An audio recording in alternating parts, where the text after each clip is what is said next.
할렐루야. 말씀으로 다시 한 걸음 더 나가기를 결단하며 전심으로 예배하는 우리 성도님들의 삶에 주님의 은혜가 가득하시기를 축복합니다. 우리 옆에 계신 분께 이렇게 인사해 볼게요. 손은 잡지 않으셔도 됩니다. 당신을 사랑합니다 라고 인사하겠습니다. 다시 한번 인사합니다. 속에서부터 끌어나오는 인사로 당신을 진심으로 사랑합니다. 단전에서부터 끌어올리신 거죠? 자, 사랑한다는 고백을 했습니다. 그럼 여러분, 사랑이 뭡니까? 사랑한다고 말은 했는데 사랑이 뭐예요? 참 사랑이란 말을 정의하기가 쉽지가 않아요. 사랑이 과연 뭘까? 사전적 의미를 보면 어떤 사람이나 존재를 몹시 아끼고 귀중히 여기는 마음을 사랑이라고 해요. 근데 우리가 그런 사전적인 의미를 마음에 품고는 있어요. 그래서 정말 사랑하는 마음, 아끼는 마음, 소중히 여기는 마음을 갖고 사랑이라는 생각을 갖고 접근하고 대화합니다. 근데 어떤 이들은요, 이 사랑에 대한 정의가 명확하지가 않다 보니까 단순히 좋아하는 마음 아니면 괜히 설레는 마음, 그게 진짜 사랑이라고 생각하고 막 접근했다가 막 상처를 받기도 하고, 때로는 그것 때문에 슬퍼하기도 하고, 때로는 실패를 경험하기도 하지요. 사랑할 준비가 안 돼 있는 채로 이게 사랑인지 뭔지 몰라가지고 괜히 실패하는 경우들도 있다라는 거예요. 사랑은요, 준비가 필요한 것 같아요. 사랑할 준비도 필요하고 사랑받을 준비도 필요한 것 같아요. 이게 사랑이 뭐냐 한참 고민하니까 가수 이용 씨가 이렇게 얘기를 해주는 거예요. 사랑이 뭐냐?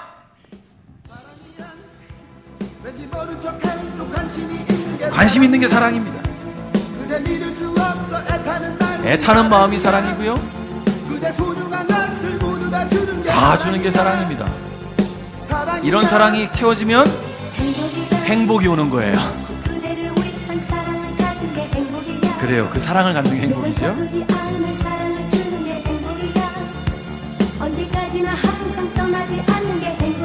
예, 그렇습니다. 그게 행복입니다. 네, 이렇게 알려줬어요. 제가 이 사랑이란 이 멜로디가 막 생각나는데 무슨 노래인지 기억이 안 나는 거예요. 그래서 우리 원로 목사님은 또 그 세대니까 전화해서, 제가 가사는 기억이 안 나서, 아버지 사랑이란 따다다다다다다다다 사랑이야 이게 뭐예요? 그랬더니 우리 아버지는 또 거룩하게 사셔서 가요를 모르시네요. 도저히 모르겠다라고 말씀하시더라고요. 그래서 제가 그래서 인터넷에 막 찾아봤어요. 사랑이란 사랑이야 이렇게 쳤더니 그게 또 나와요. 그래서 이 곡을 찾았어요. 너무 그냥 막 소화가 안 돼서 꽉 막혀 있는 것 같은데 뻥 뚫리는 그런 느낌이었습니다. 여러분, 그래요. 사랑이라는 거는요, 왠지 모른 척해도 관심이 있는 게 사랑이에요. 믿을 수 없을 만큼 애타는 마음이 사랑이래요.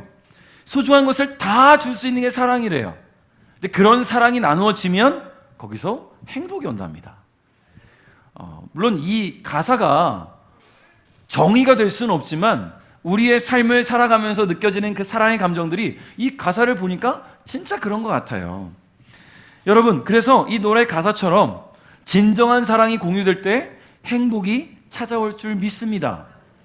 여러분, 미국의 건국의 아버지라 불리는 사람들 중에 초대 정치인 중에 한 사람이었던 벤자민 프랭클린이라는 사람이 있어요. 이 사람이 사랑에 관해서 이렇게 말을 했습니다. 사랑받고 싶다면 사랑해라. 그리고 사랑스럽게 행동해라. 여러분, 사람은 누구나 사랑받기를 원합니다. 부모님으로부터, 친구로부터, 이성으로부터, 자신이 속한 공동체의 구성원들로부터 사랑받기를 원해요. 그런데 한 가지 빠진 게 있습니다. 먼저 사랑할 줄 알아야 돼요. 사랑할 줄 아는 사람이 사랑받을 수 있고요, 사랑받을 만한 행동, 사랑스러운 행동을 할 때 사랑받지 않겠습니까? 여러분 어때요? 아이들 키우다 보면 너무나 이쁘고 사랑스럽지만 때로는 사랑받지 못할 만한 행동들을 하잖아요. 괜히 짜증내고 막 말도 안 되는 일들을 하고. 제가 어젠가요 그저께인가요 TV를 우연히 틀다가 재방송이었던 것 같은데 금쪽 같은 내 새끼인가요? 그런 예능 프로그램이 있어요. 그래서 육아 전문가인 그 오은영 원장님 있잖아요. 오은영 원장님과 또 한 분의 전문가가 있고 일반인 가정이 나온 것 같은데, 아이가 아빠를 대하는 태도와 엄마를 대하는 태도가 아주 세상에 이런 애가 없어요. 너무 삭막해요. 막 화나니까 한 도영이 정도 나이 되는 것 같은데 막 벽을 치고 막 베개를 두들기고 자기 누나를 때리고, 심지어 같이 아빠랑 누나랑 아들이랑 게임을 하다가 이 아들은 게임 법칙을 틀리면 엉덩이로 이름 쓰기를 하자라고 했는데 부끄러우니까 그럼 법칙을 바꾸자 그랬더니 이 애가 화나가지고 막 화를 내니까 누나가 무서워서 울고, 이 꼬맹이 때문에 아빠한테 뭐라고 말하냐면 정해진 법칙도 제대로 안 지키고 말이야 쓰레기 아니야? 이러는 거예요 애가 아빠를 향해서. 근데 아빠는 그냥 화만 참아요. 감당이 안 되는 거예요 부모가. 자, 그런 아이를 사랑할 수 있을까? 쉽지 않죠. 사랑받을 만한 행동을 할 때 사랑받을 수 있는 것 아니겠습니까? 사랑받을 만한 대화를 하고 사랑받을 만한 모습을 보이고 사랑받을 만한 행동을 할 때에 사랑받을 수 있다는 거예요. 그래서 벤자민 프랭클린이 이렇게 말했어요. 사랑스럽게 행동해라. 자, 그럼 다시 한번 질문하겠습니다. 여러분 사랑하고 계십니까? 다시 한번 질문합니다. 여러분의 삶에서 나누고 있는 그 사랑이 잘 유지되고 계십니까? 부부 간에, 부모 자식 간에, 친구 간에, 이성 간에, 가족 공동체 안에서 그 사랑이 잘 유지되고 있느냐 말이에요. 여러분, 사랑은요 어느 한쪽의 일방적인 것이 되어서는 안 돼요. 서로 간에 사랑하는 마음이 있어야 하고요, 서로 간에 사랑받기 위한 노력과 행동이 있어야 합니다. 사랑받기를 원하신다면 먼저 사랑하시길 바라요.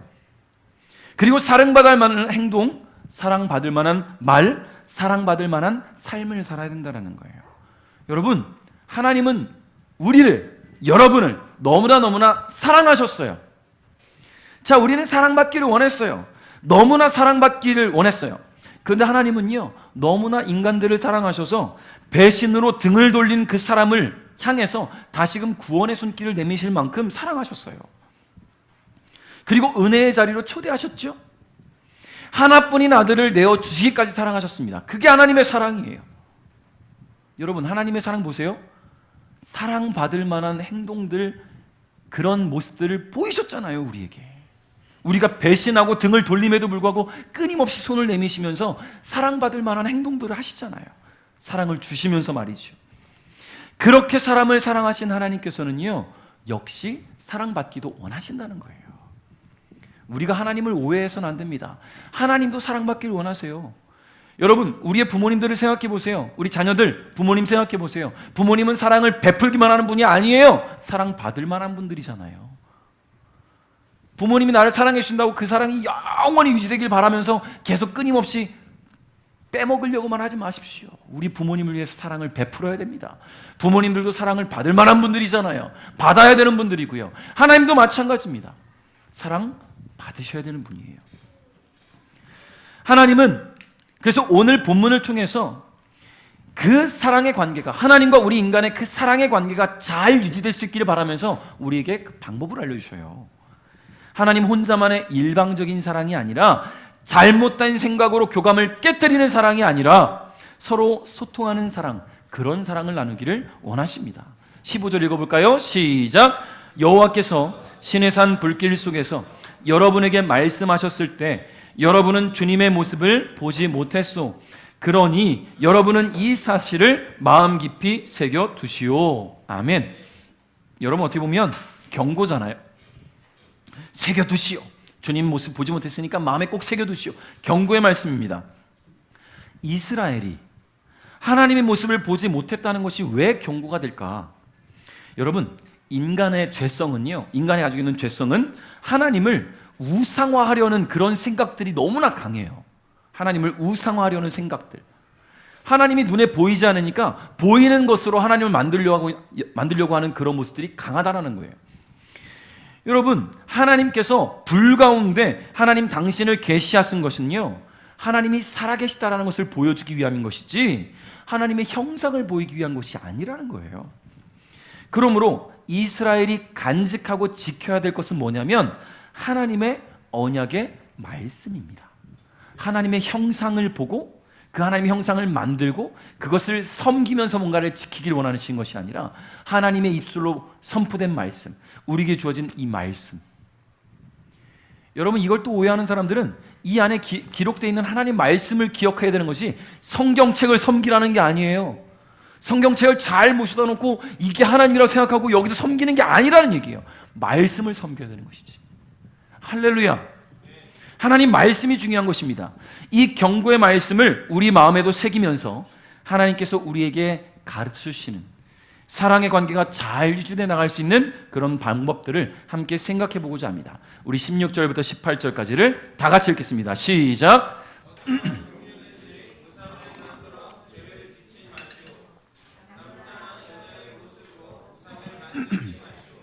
땅의 짐승이나 하늘을 나는 새의 모습으로도 우상을 만들지 마시오.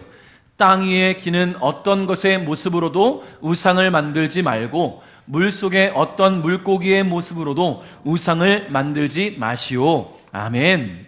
여러분, 10대 청소년들이 좋아하는 가수, 10대 청소년들에게 인기 있는 가수를 흔히들 뭐라고 부르는지 아십니까? 아이돌이라고 하죠. 아이돌. 여러분, 그런데 우리가 이 아이돌이라는 단어에 대해서 굉장히 주의할 필요가 있는 게, 이 아이돌이라는 단어의 원래 뜻은 우상을 뜻하는 철학 용어예요. 우상. 실제로 청소년들이 자신들이 좋아하는 그 가수를 대하는 태도를 보면 이 단어가 적절히 사용된 것 같아요. 진짜로. 여러분, 우리가 우리 어른 세대, 부모님 세대에 남진이나 나훈아를 좋아했던 그런 때가 있잖아요. 안 좋아하시는 분들도 계시겠지만 그때 좋아하는 팬심과 요즘 젊은이들이, 청소년들이 자신이 좋아하는 가수를 좋아하는 그런 팬심과는 너무나 차이가 커요. 제 또래 가수가 있어요. H.O.T라고. 97년도 그때 되게 유명했어요. 저는 그렇게 좋아하진 않았는데 그 H.O.T를 좋아하는 팬들이 H.O.T, 자기가 좋아하는 그 우상 자동차를 선물해요. 청소년들이 돈을 모아서. 이해가 안 가는 거예요, 자동차를.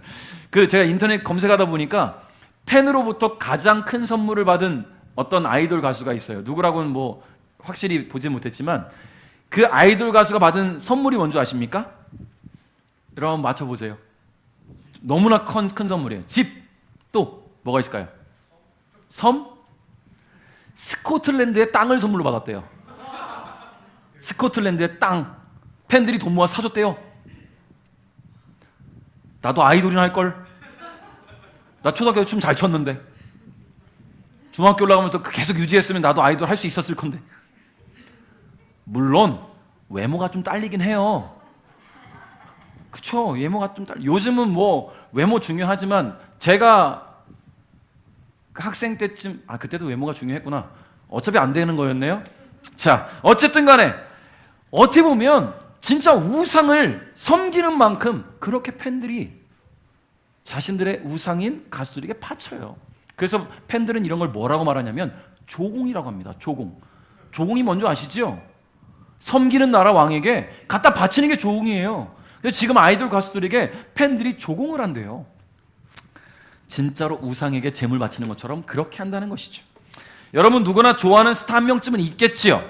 그러나 그 스타를 좋아하고 사랑하는 마음은 어디까지나 팬의 마음이어야 됩니다. 그 마음의 도가 지나치게 되면 자신의 삶도, 자신이 좋아하는 스타의 삶도 망가질 수 있어요. 심지어 고3 아들을 둔 엄마가 자기가 좋아하는 가수 쫓아다니라고 고3 아들 챙기질 않아서 TV에 나왔었어요. 고3 아들이 맨날 방치되는 거예요. 밥도 못 먹고. 엄마가 그 연예인 따라다니느라고. 고3 아들인데 가장 민감할 시기에 밥도 못 먹어요. 그러니까 인터넷 게시글 올리기까지 해요. 우리 엄마 제발 말려주세요. 여러분, 하나님은 우리를 사랑하셨어요. 사랑하시기 때문에 배신으로 얼룩져 있는 인간을 구원하셨고요, 영생을 선물로 주셨습니다. 그러나 하나님께서는요, 하나님 쪽에서의 일방적인 사랑이 아니라 서로 소통하는 사랑을 나누기를 원해요. 한 번 배신한 것은 용서하셨으니까 이제 다시 배신하지 말고 서로 나누는 사랑을 하자는 겁니다. 여러분, 이런 아이돌을 사랑하는 그런 팬심을 갖고 있는 청소년들이 하나님을 믿는 아이들 분명히 있겠죠. 하나님보다 더 사랑할걸요. 하나님은 등질 수 있지만 그 아이돌은 등지지 못해요. 이 아이들을 보니까. 우상을 만들지 말라. 하나님께서 우상을 만들지 말라는 것은요, 나만 사랑해줘. 나만 바라봐줘. 내가 지금 너희들만 사랑하는 것처럼 너희들도 나만 바라봐. 너희들도 나만 생각해줘. 그런 거예요. 근데 여러분 오해하지 마십시오. 우상을 만들지 말라는 것은 하나님 외에 다른 어떤 것들에 대해서 마음을 아예 쓰지 말라는 게 아니에요. 그런 오해도 하지 마십시오. 여러분 사람들이 살아가면서 신경 써야 될 게 얼마나 많아요. 관심 두고 살아가야 될 게 얼마나 많습니까? 가족, 일, 집, 관계, 수많은 상황과 환경들 다 많아요. 관계를 맺고 살아야 되고 신경 써야 됩니다. 마음 써야 돼요. 그거를 아예 하나님이 하지 말라는 게 아니에요. 그 정도는 내가 양해해 줄 테니까 제발 나를 제일 많이 사랑해 줘. 나보다 더 사랑하는 거 두지 말아줘. 네 일상 속에서 다른 거 다 해도 되는데 제발 나를 사랑하는 마음만큼은 변함없이 해줘. 그게 하나님 마음이에요. 우상을 만들지 말라는 게 바로 그거라는 겁니다. 사람이 자신을 지으신 창조주 외에 다른 대상을 섬기는 것은요, 자신에게 존엄과 의미를 부여해주는 주체와의 접촉을 끊어버리는 거예요. 나를 존엄하게 하신 하나님을, 그 관계를 내가 끊는 거예요. 하나님께서 인간을 하나님과 교제하도록 창조하셨잖아요. 그렇기 때문에 다른 피조물과의 관계를 통해서 만족하려는 것, 우리 마음의 그런 만족은요, 하나님과 인간이 가지고 있어야 할 존엄을 무너뜨리는 거예요. 특히 하나님께서 우상을 형상화하는 것을 매우 싫어하셨어요. 여러분, 이스라엘 당시에 가나안 땅에서 섬겨지던 우상 가운데 대표적인 것이 있었습니다. 남자의 형상을 통해서 만들어진 것이 있었어요. 바알이라는 게 있었어요. 그리고 여자의 형상을 띠고 만든 신이 있었는데 그게 아세라 신이었습니다. 그리고 애굽에서는요, 뱀의 형상을 만들어서 섬기도 했었습니다. 더욱이 출애굽 이후에 모세가 시내산에서 하나님 부르심을 받고 하나님 말씀을 받으러 갔을 때 이스라엘 백성들이 아론에게 무엇을 요청합니까? 우리에게 하나님을 만들어내라. 하나님 분명히 살아계셔요. 근데 눈에 보이지 않아요. 하나님 말씀 받고 선포하는 모세가 지금 눈앞에 보이지 않아요. 그러니 제발 눈에 보이는 하나님을 만들어내라. 그래서 뭘 만듭니까? 금송아지를 만들어요. 금송아지를 이렇게 형상을 만들어 놓고 그걸 뭐라고 합니까? 우리의 하나님이다. 여러분, 그들의 마음엔 하나님이 있어요. 애굽을 탈출시키신 하나님이 있어요. 근데 그 하나님을 이 금송아지라는 형상 안에 가둬둔 거예요. 이 금송아지가 우리를 애굽에서 탈출시키신 하나님이다. 그리고 절을 하지요. 여러분, 하나님을 두고 다른 것을 하나님이라고 섬기는 것은 우상 숭배라는 겁니다. 그게 하나님의 마음이에요. 그것을 통해 하나님은 분노하셨고요, 수많은 이스라엘 백성들이 죽임을 당해요. 배신했기 때문에. 절대 우상을 만들지 말라고 하나님께서는 경고하고 계십니다. 이것이 하나님과 인간의 사랑이 유지되는 가장 기본적인 방법이에요. 기본. 여러분, 우리 인간의 삶도 마찬가지잖아요. 여러분, 서로 사랑하십니까? 배신하지 않으면 그 사랑이 유지될 수 있잖아요. 배신하지 않으면. 여러분, 우상 숭배가 바로 배신이에요. 하나님보다 더 사랑하는 것을 만들어 놓고 거기다 마음을 쏟는 것. 여러분, 그러므로 한눈 팔지 말고 하나님만 바라보기를 주님의 이름으로 축복합니다. 19절 읽겠습니다. 시작. 눈을 들어 하늘을 바라보면 해와 달과 별들이 보이겠지만 그것들에게 절하거나 그것들을 경배하지 마시오. 그것들은 여러분의 하나님 여호와께서 이 세상의 모든 백성을 위해 만들어주신 것이요. 아멘. 여러분, 만일 여러분이 사랑하는 사람에게 선물을 합시다. 뭐 어떤 선물을 할까요? 제가 이거를 제 아내에게 선물을 합니다. 물론 제가 만든 건 아니지만, 자, 이쁘니까 제 아내에게 선물을 했어요. 아내가 그런 사람은 아니지만 예를 드는 거예요. 평생 선물을 안 하던 사람이 선물을 갖고 왔어. 너무 소중한 거야. 그런 사람 아닙니다. 선물 잘합니다. 자, 선물을 갖고 왔어. 너무 소중한 거예요. 그래서 이 선물 받고 너무 기뻐가지고 맨날 이 선물을 안고 살아가요. 이 선물이 너무 감격스러워서. 남편이 집에 왔는데 남편을 쳐다도 안 보고 이 선물만 안고 있는 거야. 너무 감격스러워서. 맨날 닦아요. 맨날 애지중지합니다. 여기다 사랑을 줘요. 이 선물을 준 대상은 여기 있는데 여기를 안 보고 얘만 사랑하는 거예요. 그게 우상숭배예요. 이해되시죠? 하나님이 해와 달과 별들을 만들어 놓으셨어요. 만드신 이유가 뭐냐면 선물이에요. 우리가 살아갈 수 있게 만드시기 위해서 살아갈 수 있는 환경으로 만들어 놓으신 거예요. 그런데 그것을 향해서 뭐합니까? 물 떠다 놓고 절을 합니다. 하나님이 선물로 주셨는데 그 선물을 받고 거기다 절을 하고 거기다 사랑을 쏟고 그것이 내 전부라고 생각하고 그것과 사랑을 나누길 원해요. 그 선물을 준 하나님은 어느새 잊혀져 가기 시작해요. 그게 우리의 마음이라는 거예요. 여러분, 하나님은 우리가 살아갈 수 있는 환경들을 조성하시면서 너무나 많은 선물들을 주셨어요. 지금 우리가 만나는 이 자연 환경뿐만 아니라 여러분의 일상에서도 수많은 선물들을 주셨잖아요. 사랑하는 가족 주셨죠. 또 때론 일하다 보면 거래처도 주셔요. 가르칠 아이들도 주시고요. 만나는 사람들도 주시고요. 좋은 사람들과 관계를 통해서 내 삶이 풍족하게 채워지기도 하죠. 그러다 보면 때로는 부가 축적되기도 하고 좋은 인적 자원들이 생겨나기도 해요. 누가 주신 선물이에요? 하나님 주신 선물이에요. 하나님 끊으시면 다 사라져버릴 것들인데 그렇게 주셨는데요, 그것을 보면서 그것이 전부인 양 생각하기 시작한다면 그것을 선물로 주신 하나님께서 어떤 마음이 들겠습니까? 이 선물 안 볼 때 몰래 갖다 버릴 거예요, 아마. 그죠? 제 아내가 이것만 붙들고 살아간다면 전 이거 아내 안 볼 때 갖다 버릴 거예요. 제발 나 좀 사랑해 주라고. 여러분, 돈이 우상화되는 사람들이 있어요.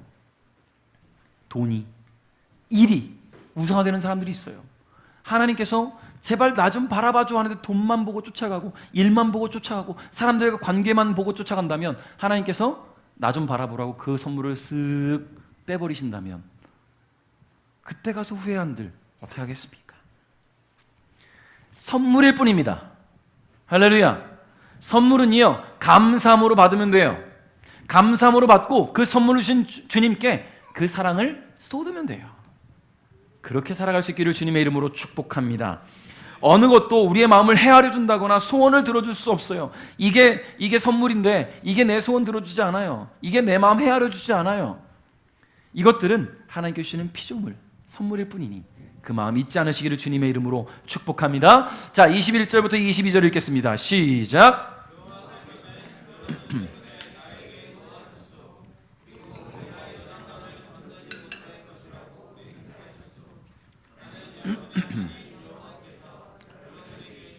그 좋은 땅으로 들어가지 못할 것이요, 나는 요단강을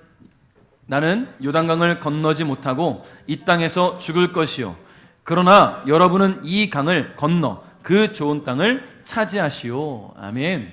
자, 아까 얘기한 이 선물에 대한 이야기도 있고요, 우상에 대한 이야기도 있고. 자, 그렇게 하나님에 대한 마음을 접어버리고 다른 것에 마음을 쏟기 시작하면 그건 배신이잖아요. 배신에는요, 책임이 따라요. 그렇죠? 배신에는 책임이 따르게 되어 있어요. 여러분, 아담과 하와가 하나님 앞에 배신했을 때 하나님과 인간관계가 끊어지는 결과가 있었어요. 책임이 따랐습니다. 근데 하나님은 기회를 주셨잖아요. 인간을 너무나 사랑하셔서 인간을 향해 늘 감찰하셨고요, 하나님 결국 용서를 택하셨습니다. 예수님을 보내셨고 하나님의 용서로 회복된 인간관계는 사랑이라는 감정으로 하나님과 소통할 수가 있었어요. 자, 그러나 또다시 배신이 있을 때에는 그에 따른 책임이 있다는 것을 오늘 말씀을 통해 볼 수가 있어요. 여러분, 민수기 20장에 보면 무리바 물 사건이 있어요. 우리 지난주에도 말씀드렸었는데 무리바 물 사건이 뭡니까? 이스라엘 백성들이 광야길을 행하다가 마실 물이 없어서 하나님을 원망하는 거예요. 제발 물 좀 달라고 모세를 향해 원망합니다. 그때 하나님께서 모세에게 뭐라고 말씀하시냐면, 자, 그렇다면 내가 한 바위를 지정해 줄 테니까 그 바위에게 명령해서 물을 줘라. 여러분, 하나님은 그렇게 원망하고 불평해도 또 베푸시는 분이에요. 근데 모세가 이 이스라엘 백성들이 꼴보기 싫어서 뭐라고 합니까? 내가 언제까지 너희들의 말을 들어주겠느냐? 그러면서 지팡이로 바위를 꽝 쳤더니 물이 솟구쳐 나와요. 백성들은 시원하게 마셨지만 모세는 하나님의 거룩을 가리웠다라는 그런 죄목으로 그토록 가고 싶어 했던 가나안 땅에 들어갈 수가 없었어요. 여러분, 모세는요, 이스라엘의 역사상 최고의 지도자로 알려져 있는 사람이에요. 율법을 받은 사람이거든요. 그런 사람조차도 하나님의 거룩을 가리우고 배신하는 모습을 보였을 때 하나님께서는 그토록 가고 싶어 했던 가나안 땅에 들어가지 못하게 하셨습니다. 결과가 있었다는 거예요. 책임이 따른다라는 거예요. 여러분, 이런 결과를 통해 모세는 특권을 잃어버린 한 사람의 예가 되었어요. 나는 구원받은 사람입니다. 예수 믿었으니까 우린 구원받은 사람 맞잖아요. 근데 그것만 너무 믿고 내 멋대로 생각하고 내 멋대로 생활하고 하나님 등지고 우상 숭배하고 하나님보다 더 사랑하는 것을 내 마음에 내 삶에 가득 채워놓고 그러면서도 나는 구원받은 사람입니다. 여러분, 그런 말은 없어요. 나더러 주여 주여 하는 자마다 아버지께로 갈 자가 없다고 말씀하셨거든요. 배신에는 분명히 책임이 따른다고 하시는 거예요. 모세가 그 모습을 보였어요. 모세가 좋은 예가 되었습니다. 그러므로 하나님의 사랑에 배신으로 응답하지 않기를 주님의 이름으로 축복합니다. 하나님의 지고지순한 사랑에 등 돌리는 잘못을 범하지 않기를 주님의 이름으로 축복합니다. 하나님 그렇게 우리를 사랑하신 것처럼 우리도 하나님을 사랑하며 하나님께 마음 두기를 원하고 계시다는 거예요. 말씀을 맺겠습니다. 여러분, 가끔 지하나 어두컴컴한 곳에서 시끄럽게 울어대는 녀석이 있지요. 귀뚜라미라는 녀석이 있어요. 소리가 나는 곳에 가보면 언제 그랬냐면서 조용하잖아요. 그런데 또 살짝 멀어지면 또 소리를 냅니다. 자, 그런데 이 귀뚜라미가요, 암컷에게 다가갈 때는 소리를 낮춘다고 해요. 소리를 거의 내지 않는데요. 다른 수컷들이 눈치채지 못하도록 말이죠. 왜입니까? 자신의 암컷을 독차지하기 위함이에요. 질투가 있다라는 거예요. 이 귀뚜라미라는 미물도. 여러분, 사랑에는요, 질투라는 감정도 담겨 있습니다. 사랑받기를 원하는 사람은요, 그 사랑이 나에게 향해 있을 때 너무나 행복하지만, 그래서 함께 그 사랑도 나눠주고 공감하지만, 그 사랑에 배신이 있거나 다른 이탈이 있을 때는요, 질투라는 감정이 안에서부터 나와요. 사랑하는 사람이 다른 사람에게도 친절하게 대하면 물론 좋은 일인데 그것마저도 질투날 때가 있잖아요. 왜입니까? 그 사람을 사랑하기 때문에. 그 친절조차도 나만 향했으면 좋겠다라는 그런 마음이 있어요. 그게 질투예요. 여러분, 성경에 보니까요, 하나님은 매우 질투가 심하신 분이래요. 24절 읽어볼까요? 시작. 여러분의 하나님 여호와께서는 그런 일을 하지 말라고 명령하셨소. 여러분의 하나님 여호와께서는 질투하시는 하나님이시며 모든 것을 살라버리시는 불과 같은 하나님이시오. 아멘. 하나님의 질투는요, 하나님보다 더 사랑하는 것들을 마음에 둘 때 발생됩니다.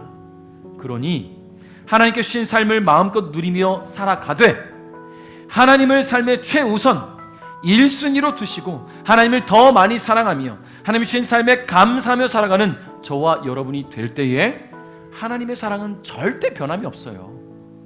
하나님의 사랑은 변함이 없어요.